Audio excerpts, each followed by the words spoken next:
ሁኝም እኔ አይደለሁም ሰው ዝም ብሎ ነው የሚያወራው። መጀመሪያ አግዙኝ አለች። ኦኬ ብዬ ዘልዝዬ ስበላው አይደለም አለች። ኦኬ ምን አገባኝ? እንደዛ ነው እናንተ የምትሉት ወይስ አይደለም? ነጭ የተባለችው ሴት በፍጹም እኔ ምንም አልሆንኩኝም ካለች ይሄ ነው። ተግባባል። ስለዚህ ለሌሎቻችሁ የምነግረው ለሌሎቻችሁ በዛ ጉዳይ ላይ በስነ ስርዓት ይቅርታ ጠይቄያለሁ። ሴትዮዋ መጣች፣ እኔ አይደለሁም ተባለ። በቃ እንደዛ ነው።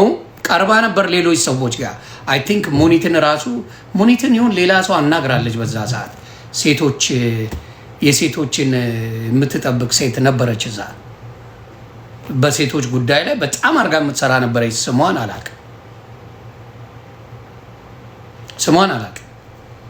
ግን አሁን ልጁ ሀፒ ይሄን አድርጎት ከሆነ ወንጀለኛ ከሆነ ይዘግዝቁት። የእናቴ ልጅን ዝም አለልም። ሙኒት ነበረች። ኦኬ ሙኒት ከነበረች አዎ ሙኒት ነበረች። እኔ አላቅም ምንም ውስጥ የለውም አለች ልጅቷ። ከዛ በኋላ አስፈራርቷት ይሁን ምናምን የማውቀው ነገር የለም። ኤኒዌይስ ወንጀለኛ ለሆነ ሰው መቼም አልተባበርም። ማንም ያቀኛል። ያ መሀይማን ግን ከኢትዮጵያ ብሮድካስት ኮርፖሬሽን ላይ ኒውስ አይቶ መጥቶ እኔ እንዲያርኩኝ ዱባይ አትኖር እሷ ኮላቦሬት ማድረግ አትችል። የያዘው ፌዴራል ፖሊስ ከፌዴራል ፖሊስ ጋር እቺ ነጭ ቅመል የታባቷ ልታውቃቸው እቺ ድራሽ ቢስ ግን ጧት ተነስቶ ቪዲዮ መስራት ይሄን መሀይም ህዝብ ትነደዋል። ተያዘ ተብሎ ከተፖሰተ በኋላ ከዛ ትነደዋል። እኔ ነኝ እየተባለ ይሄ ነው የሚያሳዝነኝ። ሰው ምንድነው ማንም መቶ ይነደዋል። ማንም መቶ የሚነዳው ህዝብ እንደሆነ አይቻል። ማን መታሰሩ ጨፍራለች። ምክንያቱም እሷ ልትታሰር ስትል ሲጨፍር ነበር። እሾም በሾው ነው። ያ ልክ ነው። እሷ ልትታሰር ስትል እሱ ሲጨፍር ፖስት ሲያደርግ ብዙ ነገር ሲል ነበረ።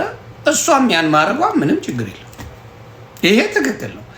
ግን እኔ ነኝ ብላ የምትበጠረቀው ፌዴራል ፖሊስ ነው ይህን ስራ ይሰራል። እውነቱ ይሄ ነው። ፌዴራል ፖሊስ ሰዎች ጥቆማ ደረሰው። ጥቆማ የት ታውቃለች? ሶሻል ሚዲያ ላይ እየመጣች ስትበጠረቅ ነበር እንዴ? ስለሱ ጉዳይ የሚሰራ ሰው እኮ በውስጥ ነው የሚሰራው። የሚሰራ ሰው መጥቶ እዚህ ያዙ ይልቀቁኝ አይልም። የምታዩት ነው። ለምሳሌ ስሙን ማንሳት ካለብኝ ወርቁ አይተነው ሲሰራ እዚህ ላይ መጥቶ ያዙ ይልቀቁኝ አላለ። ምን አላለ። ስራውን ሰራ። ሴትዮዋ አበደች። እግር ላይ ስትነጠፍ ስታለቅስ ይቅር በሉኝ ስታስብል ስታስጮ ነበር እንጂ እዚህ መጥቶ አሳይሻለሁ እንዲያርግሻለሁ ምናምን አይልም። የፌዴራል መንግስት ደግሞ ያደረገው ኢትዮጵያ እንደዚህ የሚሰሩትን ሰዎች ማረጋቸው በጣም መደግፈው ነገር ነው።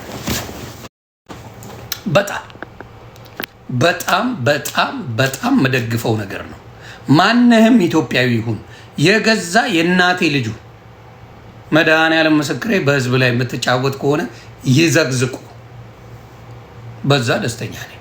ማንሙን በገዛ ወንድምና እህት ላይ ወንጀል የሚሰሩ ሰዎች ከሆኑ ለምን መንግስት ዘልዝሎ አይበላቸው? ደስታዬን አልችልም። ሌላው ምንድነው? ገንዘቡ ተገኘ 188 ሚሊዮን ተገኘ ማለት ምን ልታደርጉት? ያን ሁላ ህዝብ እውነት ከሆነ አንደኛ 188 ሚሊዮን ብር ለመንግስት ሳይሆን እዛ ለተዘረፉት ሰዎች ቢመለስላቸው ባይ። ያ ሌላው ምንድነው? ብዙ ሰዎች እንደዚህ ሶሻል ሚዲያ ላይ እንደዚህ እናደርጋለን የምትሉ ሰዎች ልትለቀሙ ነው። ሰው ከኢትዮጵያ እናስመጣለን እንዲናደርጋለን የምትሉ ወንጀለኞች ልትለቀሙ ነው። ማን እንደሆናችሁ ራሳችሁ ታውቃላችሁ። ማን እንደሆናችሁ በገዛ ወንድሞቻችሁ በገዛ እህቶቻችሁ ላይ ለእናንተ ገንዘብ ጥቅም ለማግኘት ብላችሁ ከኢትዮጵያ እናስመጣለን እያላችሁ ወንድም የምታስለቅሱ ዱባይ ላይ ነገሩ በሙሉ ሊዞርባችሁ ነው። ያ እውነቴን ነው የምለው። ተግባባል። ቀን ጠብቁ፣ ቀን ጠብቁ። ኢትዮጵያ ላይ የእንትን ችግር አለ። አዎ ችግር አለ፣ በጣም ችግር አለ። ህይወት በጣም አስቸጋሪ። ግን ገንዘቡን ከየት ነው የሚያመጡት? ገንዘቡን ከየት ነው የሚያመጡት? ኢትዮጵያ ላይ ከየት ነው? 500,000 600,000 700,000 ከመጣላችሁ በተወሰነ መልኩ መስራት እንዴት ያቅታችኋል? እግዚአብሔር ምስክሬ ነው። እውነቴን ነው የምለው። 700,000 ያ ገባ 700,000 1 ሚሊዮን 2 አሁን ለምሳሌ ካናዳ ለመሄድ 5 ሚሊዮን ቢባል አበሻ 5 ሚሊዮን ይዞ ይመጣል። ጭንቅላቱ ግን ኢትዮጵያ ላይ እሱን ተበድሮ የመስራት ጭንቅላት የለውም። የደነዘዘ ትውልድ አለ። እግዚአብሔር ምስክሬ። አሜሪካ መምጫ 10 ሚሊዮን የኢትዮጵያ ብትለው ይከፍላል። መጥቶ 10 ሚሊዮን ብር ኢትዮጵያ ላይ ምን ያደርጋል ይላል። የደነዘዘ ጭንቅላት ኢትዮጵያዊ አለው የደነዘዘ 10 ሚሊዮን ኢትዮጵያ ላይ አሜሪካ ላይ ያመጣሃል ብለው እግዚአብሔር ምስክር ይከፍለዋል። ሄሊሻ እንዴት ነሽ? ይከፍለዋል። አበሻ ይከፍላል። አሁን ለምሳሌ አዶናይን አለማድነቅ አይቻልም። 1 ብር ሳይዝ ገብቶ ነው ኢትዮጵያ አሁን ጥሩ ላይፍ ላይ ያለው። ጆን የሚባለው ከነ ስተቱ የሆነች ጊዜ ላይ ፎን ብሎ ነበር፣ አስተካከለ። ጆን የሚባለው እዚህ ኡበር ነበር የሚሰራው፣ ያውም የሳይክል ኡበር ኖ። ከዚህ ኢትዮጵያ ይሻለኛል ብሎ ኢትዮጵያ ገብቶ it was beautiful life። አሁን ቆንጆ ህይወት እየኖረ ነው። ትራቭል ያደርጋል። ምን ይላል። ከኢትዮጵያ ሆኖ ደግሞ በ10 ሚሊዮን በ5 ሚሊዮን አውሮፓ አሜሪካ ውሰዱኝ ብሎ ገንዘብ የሚቀፈቅፍ ደነዝ ደግሞ አለል። ያ እውነቴን ነው የምለው።